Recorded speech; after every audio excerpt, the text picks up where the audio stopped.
আসসালামু আলাইকুম। কেমন আছেন আপনারা সবাই? আশা করি নিশ্চয়ই ভালো আছেন। আলহামদুলিল্লাহ ভালো আছি। সকাল সকালে মেয়েকে নিয়ে মাদ্রাসা চলে আসলাম। আজকে ওদের কে নিয়ে যাচ্ছে একটা স্পোর্টসে। তো ওখানে হলো আউটিং প্রোগ্রাম হবে। তো ওই প্রোগ্রামেই এখন বাস করে যাচ্ছে। আমাদের ওদিকেই দিয়াবাড়িতেই ফ্যান্টাসি আইল্যান্ডে এটার নাম পরিবর্তন করেছে। তো সেখানেই এই যে জান্নাতি ফুলগুলোকে নিয়ে যাচ্ছে। সাথে আমার মেয়েও ছিল, হাই বলে চলে গেল। ওখানে আবার গার্ডিয়ানদের অ্যালাউড নাই, এজন্য যাইনি। তারপর হলো ওখান থেকে একটু লাইব্রেরিতে গিয়েছিলাম কিছু বড় মেয়ের জন্য বই কিনতে। তো লাইব্রেরিতে আসার সময় হেঁটে হেঁটে তারপরে এই যে শোপিসগুলো দেখেছি, এত ভালো লেগেছে। তো এখানে কিছু দাম দর করতেছি, দেখি অনেক দাম। মাটির জিনিস এত দাম, মানে ডিনাসির থেকে বেশি দাম মাটির জিনিসের। তো ভালো লাগলো, এই জন্য দেখছি আর দাম দর করছি কিছু নেওয়া যাবে নাকি, কিন্তু লাস্ট পর্যায়ে কিছুই নিলাম না, যেহেতু হাঁটতে হাঁটতে বের হয়েছি।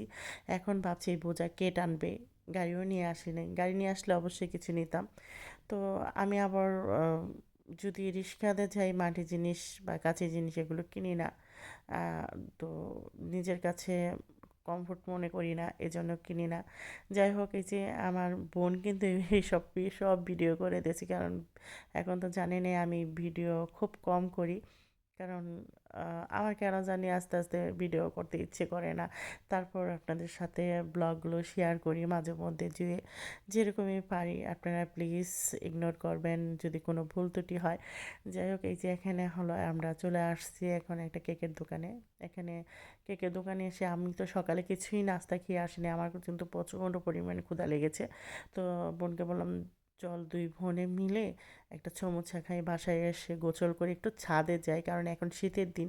ছাদে না গেলে চুলগুলো না শুকালে আবার আমার ঠান্ডার প্রবলেম আছে। তাই আমার একটা ছোট্ট একটা বাগান করেছিলাম ছাদের উপরে, যেটা ফুলে ফলে ভরা। সেগুলি আপনাদের সাথে শেয়ার করতেছি। এই যে দেখেন ফলগুলো, মাশাল্লাহ, সবাই কিন্তু মাশাল্লাহ বলবেন। অলরেডি শর্ট ভিডিওতে দেখিয়েছি মাশাল্লাহ। আমার এখানে এই ছোট্ট একটা গাছে 12 মাসেই কিন্তু এই চায়না ফল, মানে এটা কমলা, চায়না কমলাগুলো বলে, ছোট ছোট কমলাগুলো বলে, ওটা কী নামে বলেন আপনারা অবশ্যই কমেন্টের মধ্যে জানাবেন। এই যে এটা হয়, এটা কিন্তু সাইজে, যখন আমি ফার্স্ট এই গাছটা এনেছিলাম সাইজটা অনেকটা ছোট ছিল। আলহামদুলিল্লাহ আস্তে আস্তে ফলগুলো অনেকটা বড় হচ্ছে। আর আর এটার মূল রহস্য কি জানেন? নিচেরটুক হলো নিচেরটুক হলো আপনার লেবু গাছ। ওখানে 2 রকম গাছ। তো ক্লুপ লাগিয়ে তারপরে এই গাছগুলো সৃষ্টি করছে। আল্লাহ তাআলা কত কিছু মানুষের মাথায় বুদ্ধি দিয়ে দিয়েছে, অসম্ভব বুদ্ধি দিয়ে দিয়েছে, যে এক গাছের মধ্যে আরেক গাছও কিন্তু হতে পারে। যাই হোক, আমার কাছে খুবই ভালো লেগেছে। তো নিচের গাছটা কেন জানি, মানে লেবু গাছটা যেটা, সেটা কেন জানি মরে যাচ্ছে। তো ভাবলাম যে ওই গাছটা যখন হয়েছিল, মানে আমি অবাক হয়ে গিয়েছিলাম যে নিচে লেবু গাছ, উপরে হলো ছোট চায়না ফল গাছ। মানে এটাও কি সম্ভব? সবই সম্ভব ইচ্ছে করলে। এখন বিজ্ঞানিকরা অনেক কিছুই বের করেছে কিভাবে কি গাছের চর্চা করা যায় সেই বিষয়ে। তো যাই হোক, এটা হলো বিজ্ঞানিকদের, মানে যারা নার্সারি করে তাদেরই বুদ্ধি। বিকেলে একটু নাস্তা তৈরি করতেছি, অনেকটা ঠান্ডা লেগেছে, তাই একটু ঝাল ঝাল নাগা খেতে ইচ্ছে করছিল, বোম্বাই মরিচ নেই। তাই শর্টকাটে একটু নাগা তৈরি করেছি। আর আমার রুমটার অবস্থা দেখছেন, আমার পাকঘরের একটু মেহমান আসছিল, মেহমানদের জন্য একটু বেশি করেই নাগা তৈরি করলাম। আর আমার ছেলে নুডলস হলে তো আর কিছুই লাগে না, সেটা আপনাদের কাছে বলেছি, নজর দিবেন না, কারণ এখন হয়তো একটু কমই খায়। তারপর পরের দিন হলো এই যে দুপুরের রান্নাটার আয়োজন করছি। এই যে আমি এখন ইলেকট্রিকের চুলায় রান্না বসিয়ে দিয়েছি, কারণ যেহেতু গ্যাস থাকে না সকালে। এটা শুধু আমার বাসায় না, সবার বাসায় প্রবলেমটা হয়েছে।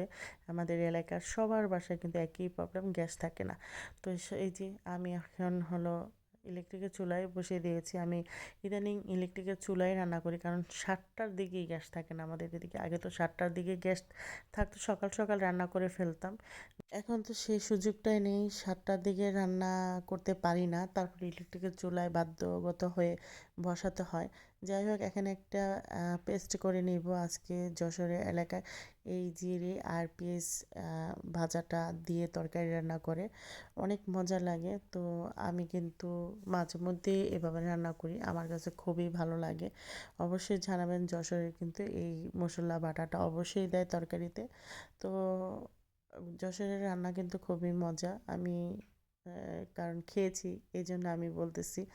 যাই হোক, এই যে দেখেন এখন হলো আদা পেস্ট দিয়ে দিলাম, ভালো করে একটু ভেজে নিয়েছি, তারপর হলো হলুদ মরিচ ধনিয়ার গুঁড়া দিয়ে দিলাম পরিমাণ মতন, ভালো করে কষিয়ে নেব।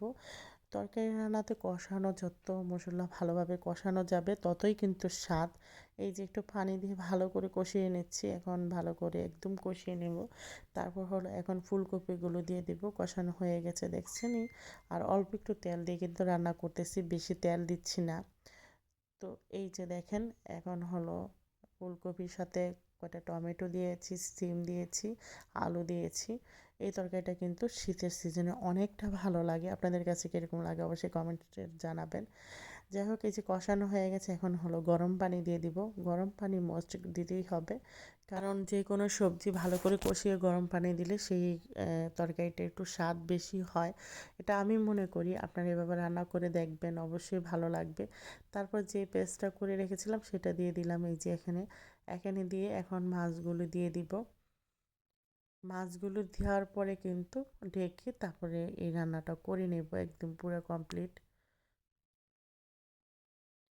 তো জাস্ট আজকে এই একটা তরকারি রান্না করতেছি। তারপরে বিকেলে হঠাৎ করে আমার ছেলে বলল মেহমান আসবে আম্মু।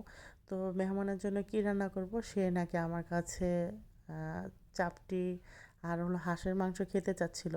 তো এই যে তাড়াতাড়ি করে হাঁসের মাংস বসিয়ে দিলাম। আর এই শীতের মধ্যে কিন্তু হাঁসের মাংসটা আমাদের বাসায় প্রায় খাওয়া হবে, কারণ হাঁসের মাংস খুবই আমার কাছে প্রিয়। আর এই যে চাপটিটা, আর আমার চাপটি নাকি অনেক মচমচে হয়, অনেক সুন্দর হয় খেতে, নাকি খুবই ভালো হয়। তো এই জন্য সে অনেক আবদার করেছে যে সে চাপটি খাবে। তো এই যে বানিয়ে দিচ্ছি। আর বিকেলে নাস্তা প্রায় কিন্তু আমি চাপটি বানাই, চাপটি খুবই মজা, উপরে প্লেন যাচ্ছে। যদি শব্দ পান সবাই ইগনোর করবেন। এই যে দেখেন ধনিয়া পাতা দিয়ে চাপটি বানিয়েছি, যে হাঁসের মাংসের কালারটা দেখছেন। তো আজকের মতন এই পর্যন্তই, আল্লাহ হাফেজ, সবাই ভালো থাকবেন।